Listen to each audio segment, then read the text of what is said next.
Vaheguru Ji Ka Khalsa, Vaheguru Ji Ki Fateh. On Christmas Eve, 103 years ago, my grandfather waited in a dark and dank cell. He sailed by steamship across the Pacific Ocean from India to America, leaving behind colonial rule. But when he landed on American shores, immigration officials saw his dark skin, his tall turban worn as part of his Sikh faith, and saw him not as a brother, but as foreign, as suspect, threw him behind bars where he languished for months. Until a single man, a white man, a lawyer named Henry Marshall, filed a writ of habeas corpus that released him Christmas Eve, 1913. My grandfather Kehar Singh became a farmer, free to practice the heart of his Sikh faith, love and oneness. And so when his Japanese American neighbors were rounded up and taken to their own detention camps in the deserts of America, he went out to see them when no one else would.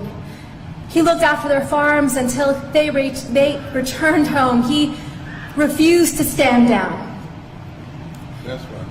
In the aftermath of September 11th, when hate violence exploded in these United States and a man that I called uncle was murdered,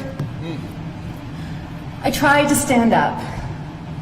I became a lawyer like the man who freed my grandfather, and I joined a generation of activists fighting detentions and deportation, surveillance and special registration, hate crimes and racial profiling.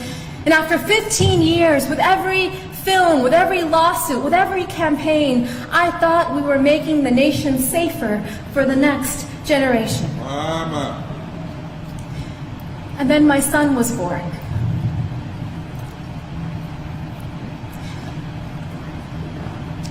On Christmas Eve, I watched him ceremoniously put the milk and cookies by the fire for Santa Claus. And after he went to sleep, I then drank the milk and ate the cookies. I wanted him to wake up and see them gone in the morning. I wanted him to believe in a world that was magical.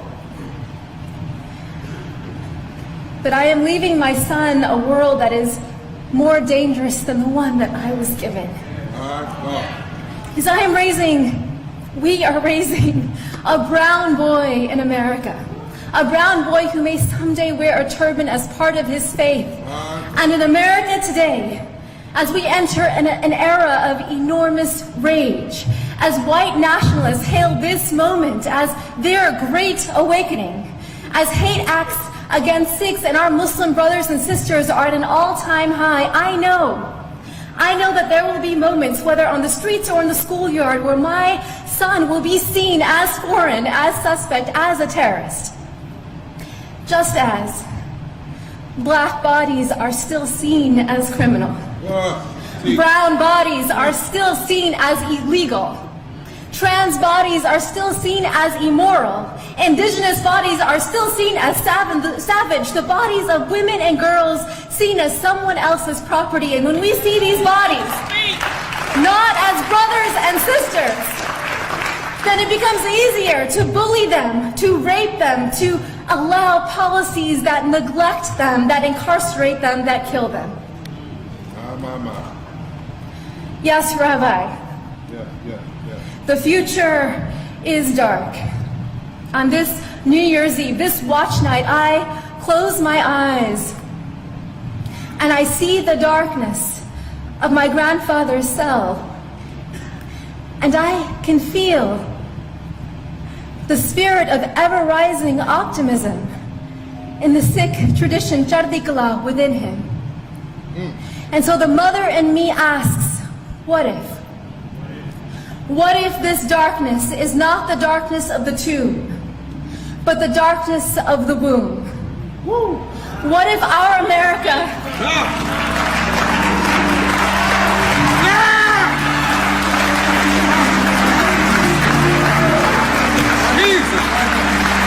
What if our America is not dead, but a country that is waiting to be born?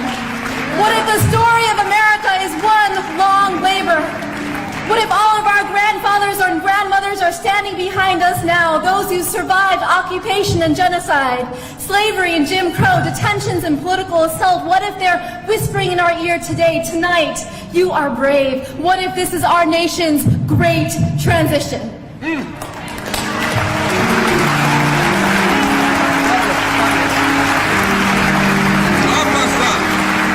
What does the midwife tell us to do? Breathe. And then, because if we don't push, we will die. If we don't push, our nation will die.